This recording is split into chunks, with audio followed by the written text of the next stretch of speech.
Olá, meus queridos, tudo bem com vocês? Comigo, graças a Deus, está tudo legal. Então, eu espero que com vocês também esteja tudo muito bom. A nossa aula de geografia de hoje, ela vem falando sobre paisagens. E nada melhor para começar a nossa aula de hoje lendo o que a Bíblia nos diz sobre isso lá no Gênesis 1 e 2. Em Gênesis 1, vem falando o relato da criação. Então, Deus criou todas as coisas. Primeiro, Deus criou o quê? Primeiro, Deus disse, haja luz e houve luz. O primeiro dia da criação. No segundo dia, disse Deus, haja firmamento no meio das águas e separação entre águas e águas. Este foi o segundo dia. E chamou Deus ao firmamento céus, houve tarde e manhã o segundo dia. Também disse Deus, ajuntem-se as águas debaixo dos céus num só lugar, e apareça a porção seca. A porção seca chamou Deus terra, e ao ajuntamento de águas, mares. E viu Deus que isso era bom. E também disse Deus, produza a terra relva, ervas que deem semente, e árvores frutíferas que deem fruto, segundo a sua espécie, cuja semente esteja nela sobre a terra, e assim se fez. Fez-se então o terceiro dia. No quarto dia, Deus criou os grandes luminares, o maior, o sol, para iluminar o dia, e o menor, a lua, para iluminar a noite. Então, esse foi o quarto dia. No quinto dia, Deus então pediu para se povoar as águas de enxames de seres viventes e que voassem as aves sobre a terra. Criou, pois, Deus os grandes animais marinhos e todos os seres viventes que rastejam, os quais povoam as águas segundo a sua espécie. E viu Deus que isso era bom. Foi então o quinto dia. No sexto dia, disse também Deus, produza a terra seres viventes conforme a sua espécie. Conforme a sua espécie, animais domésticos, répteis e animais selváticos. Então, no sexto dia, Deus criou todos os animais terrestres, domésticos e selváticos. E Deus criou também ao homem. E lá no capítulo 2, que é o que eu quero chamar a atenção, capítulo 2, os versos 8 e 9. No verso 8 diz assim, e plantou o Senhor Deus um jardim no Éden, na direção no Oriente, e pôs nele o homem que havia formado. Do solo fez o Senhor Deus brotar toda espécie de árvores, agradáveis à vista e boas para o alimento. Então, olha só, isto é o que está descrito na palavra de Deus, que vem falando sobre todas as coisas que Deus criou. Quando a gente fala em paisagens, nós podemos ver que as paisagens estão sempre em transformação.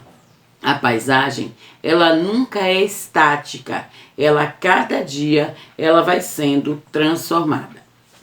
De acordo com o relato bíblico, a primeira habitação do ser humano foi um exuberante jardim, que nós vimos na leitura abaixo. Um jardim perfeito, um jardim muito lindo. Quando eu disse, lá em Gênesis 2:8, e plantou o Senhor Deus um jardim no Éden. E esta foi a habitação do ser humano, que passeava no jardim. Plantas de todos os tamanhos e tonalidades, animais terrestres, voadores e aquáticos, passeavam livremente, enquanto as águas fluíam em rios, lagos e cachoeiras. O sol iluminava o dia e a lua tornava a noite menos escura. Todos os elementos interagiam harmonicamente, proporcionando aos habitantes sensações de bem-estar, harmonia e paz. Então, nós podemos ver que esta foi a primeira paisagem conhecida pelo homem, o Jardim do Éden. Os seres humanos, então, ao longo do tempo, foram interagindo cada vez mais com os elementos naturais do lugar onde viviam. E aí eles foram modificando a paisagem. O solo, ele começou a ser trabalhado para permitir o cultivo agrícola. E isso começou logo depois do homem ser expulso do jardim do Éden, porque o Senhor disse que o homem teria que plantar, colher e se alimentar. Então, a partir daí, o homem começou a trabalhar a terra para permitir o cultivo agrícola. Depois disso, pequenos barcos navegavam rios e lagos, transportando pessoas e cargas. Depois, casas foram construídas e caminhos foram traçados. Então, nós podemos ver que aí então começou a transformação do ambiente natural. Começou a transformação da paisagem em que o Senhor havia criado para o homem. Atualmente, as cidades, elas são locais que abrigam milhares ou milhões de pessoas. Então, as paisagens hoje, elas abrigam muitas pessoas. Nós podemos dizer que bilhões, então bilhões de pessoas estão em todo o mundo, que precisam residir, precisam trabalhar, precisam estudar, precisam deslocar-se, precisam comprar, precisam divertir-se, enfim, viver ocupando espaços. Então, viver ocupando todos os espaços. Esses espaços, então, ele dá uma transformação na paisagem. Nessa paisagem urbana, alguns poucos elementos naturais ainda estão presentes. Então, olha só, a paisagem natural ela não está totalmente destruída, porque em alguns espaços, ainda poucos, ainda existem a paisagem natural. Mas o que é paisagem? Eu falei tanto em paisagem, o que significa paisagem?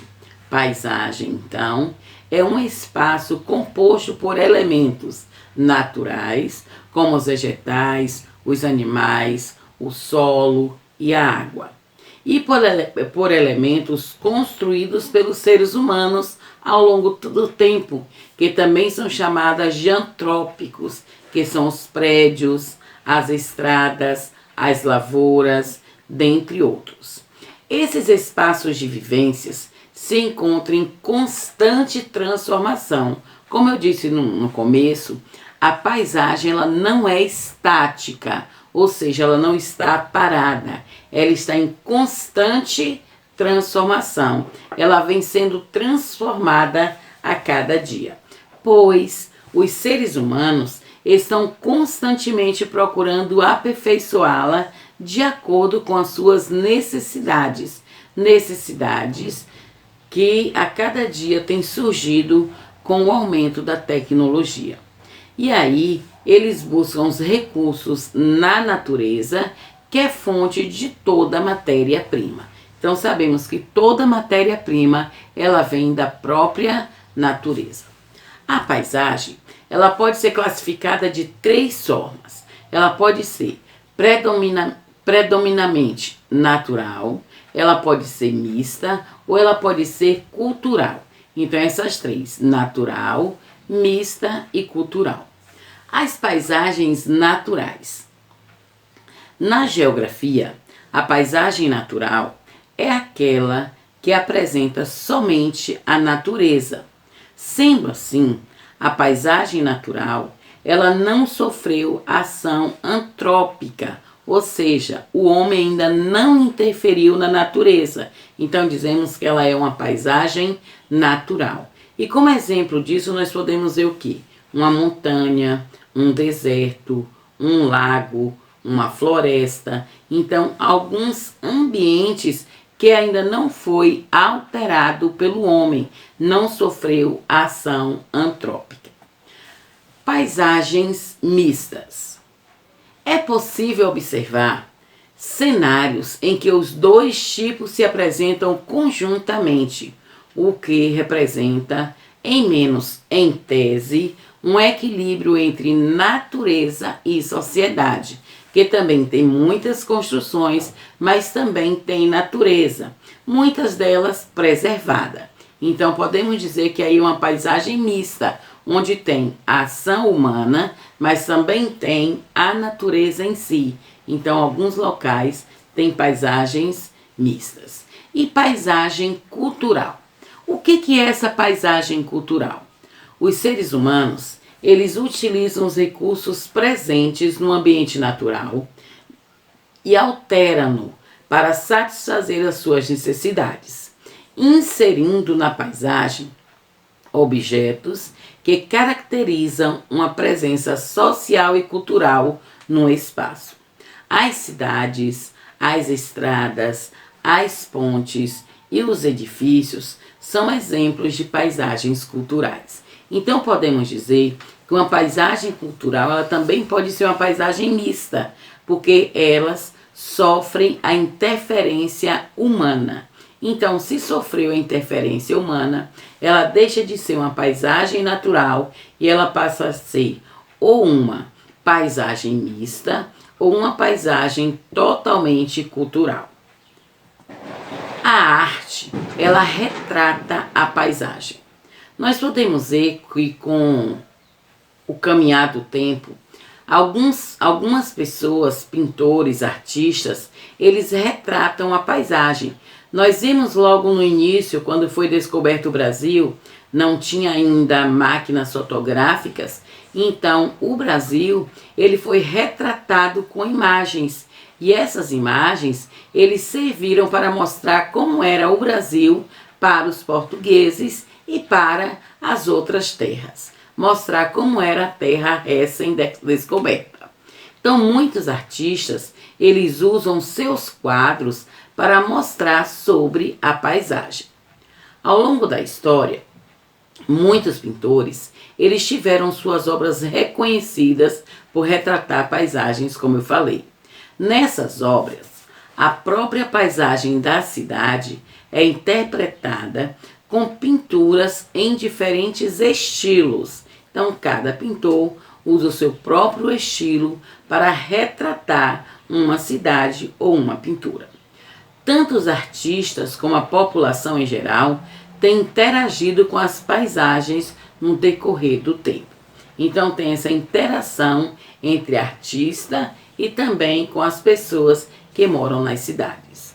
Eu vou mostrar para vocês 2 exemplos desses que nós temos das pinturas retratando as paisagens.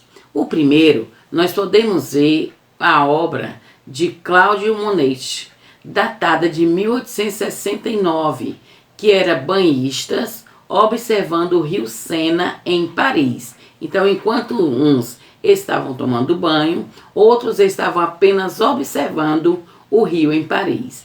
E Claude Oscar Monet, ele fez esta imagem retratando este local da cidade. Um outro pintor foi Kelvin Kube. Esse Kelvin Kube, ele é brasileiro e ele faz as suas obras registradas em muros, que ele usa o grafite para isso. E esta obra aí, a obra Deixa Eu Ver, foi feita em 2016 e ele estava retratando, essa obra estava registrada em Porto Alegre, no Rio Grande do Sul. Então nós podemos ver que esses autores, eles usam as suas obras para retratar as cidades. Paisagismo. No mundo contemporâneo, cada vez mais desprovido de áreas naturais, com certeza o homem almeja estar em contato com a natureza. A partir desse desejo, então, surgiu o trabalho do paisagista, um profissional especializado em planejar e fixar paisagens, combinando elementos antrópicos, aqueles elementos produzidos pelo homem, com elementos naturais. Então eles usam tanto os elementos antrópicos quanto os elementos naturais para planejar e fixar algumas paisagens. Portanto, é cada vez mais comum a construção de jardins no interior das casas ou em espaços comerciais, promovendo assim o bem-estar do ser humano que os contempla e convive com eles. Então, olha só, o paisagista, ele tem a missão, portanto, de recompor as extensões geográficas afetadas, servindo-se de elementos da botânica, ecologia, mudanças climáticas de cada região e de estilos arquitetônicos. Então, eles modificam também alguns ambientes, trazendo a natureza para dentro desses locais que já foram destruídos pelos homens. Observe essas imagens aí. Nós podemos ver o paisagismo em uma casa, podemos ver ali na entrada de um prédio e depois ali em uma rua. Então, o paisagista hoje, ele tem essa missão de mudar aquilo que o homem já modificou, trazendo a natureza. Para quê? Ele traz a natureza para que o homem ele se sinta mais feliz. Para que o homem se sinta mais feliz observando a natureza, observando aquilo que Deus criou. Beijos e até a próxima. As atividades todas vão estar no Eclés e também na nossa aula Zoom.